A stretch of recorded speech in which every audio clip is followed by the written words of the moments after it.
action we've talked about. You are experiencing left hip pain that has been going on for 6 or 7 months. The pain is right here at the front of your left hip, and you've said that it doesn't refer anywhere else, it just kind of stays right here. You also said that the pain is bothersome when you are running and walking up the stairs.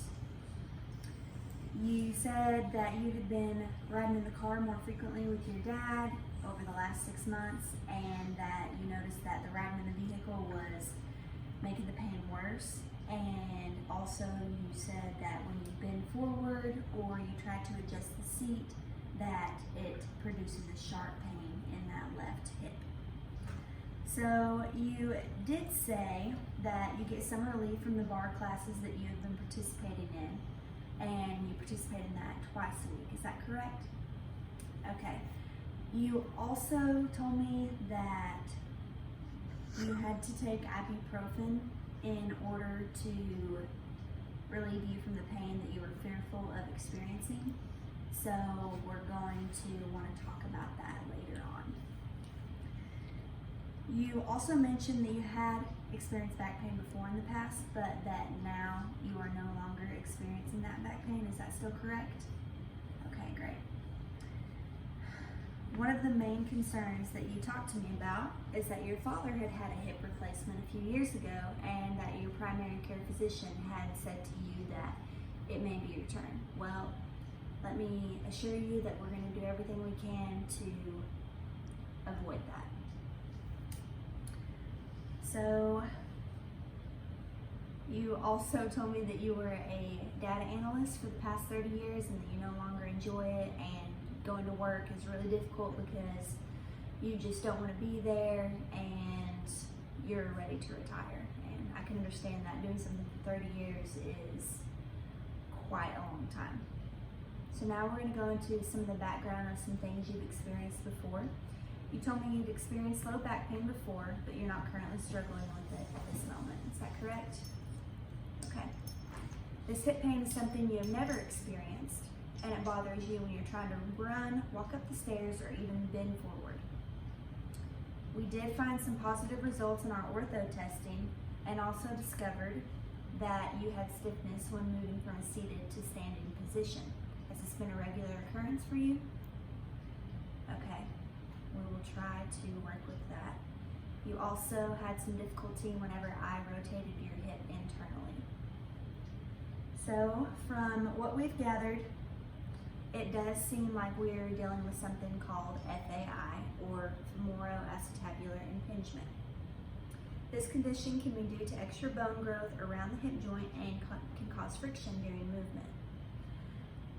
I do know that you said you were concerned about having images in order to decipher if a hip replacement was needed. However, from what we've gathered in the history and in the exam, I don't think that's necessary at this time. If you still have concerns later on, or if the treatment isn't relieving any pain or making you feel better, then we can talk about that on down the road. So one of the things that you mentioned is how you were anxious about the idea of potentially needing a hip replacement. I understand this pain can be really hard to deal with, and sometimes it feels like it takes over a lot of different aspects of your life. At this time, I feel confident that we can work through different exercises and implement lifestyle changes, and that a hip replacement is something you won't have to be worried about. So now we're going to go into some of the exercises that I think can be beneficial for you. I am wanting to start you with some glute bridge ups, clamshells, and eventually single leg glute bridges.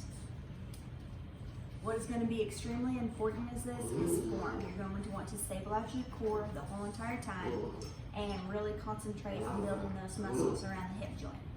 So I'm going to show you what that's going to look like. You let me know if you have any questions.